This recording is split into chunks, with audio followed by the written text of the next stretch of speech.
Большой привет! Радио Energy Белгород добралось-таки до выставки Игромир 2017. Но в силу специфики радиовещания мы не сможем показать всю красоту, которая здесь происходит. Именно поэтому мы подойдем сейчас к косплеерам, к участникам и послушаем, как же звучит выставка Игромир 2017.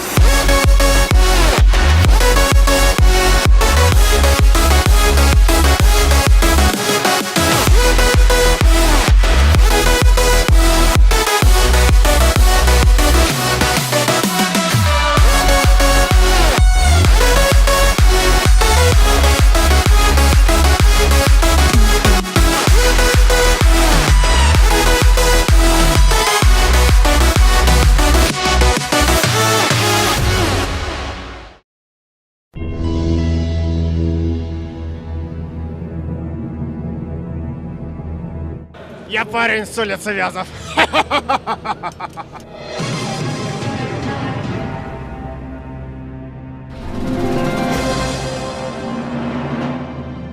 Ничто истинно, все дозволено.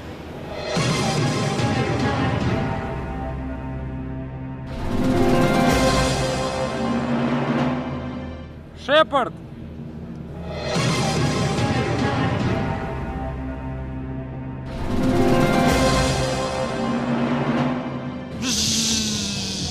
Бздык!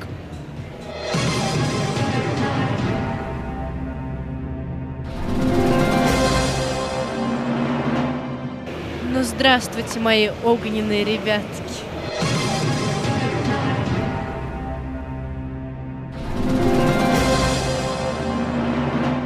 Всегда слушал Радио Energy. Всегда.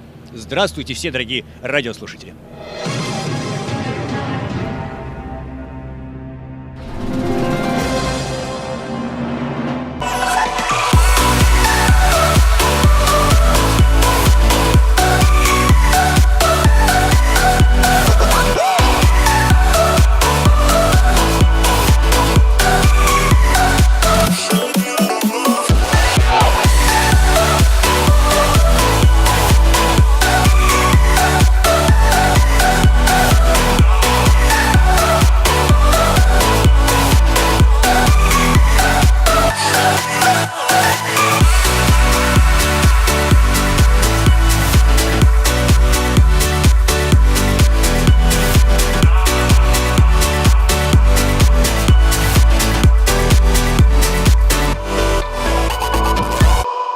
Ну что ж, друзья, для нас заканчивается выставка Игромир 2017, и мы хотели бы поделиться с вами некоторыми эмоциями от этой выставки, так как мы были на ней впервые. Игромир — это круто для тех, кто в теме, это однозначно.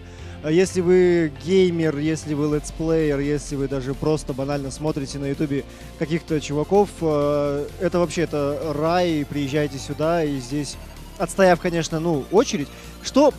Кстати, понравилось. Нету очередей на улице. Сейчас довольно-таки прохладно, и морозиться никому, видимо, не хотелось. И запустили сразу всех. С одной стороны, хорошо, с другой стороны, но это привело к таким большим очередям внутри. Очень сложно ходить стало, особенно в третий день. Очередь — это вообще главный тренд, наверное, Игромира всех годов. Если просто где-то собирается какая-то кучка народа, они создают из себя очередь. Это мероприятие, которое нужно обязательно посетить хотя бы раз в жизни. Чем раньше вы это сделаете, тем лучше, потому что с возрастом ценность таких мероприятий, конечно, падает. Но, тем не менее, мы видели людей в преклонных уже практически годах, которым тоже здесь интересно, которым тоже все это здорово, классно. Слушайте Радио Energy, приезжайте на Игромир. С вами были Александр и Александр. Всем пока.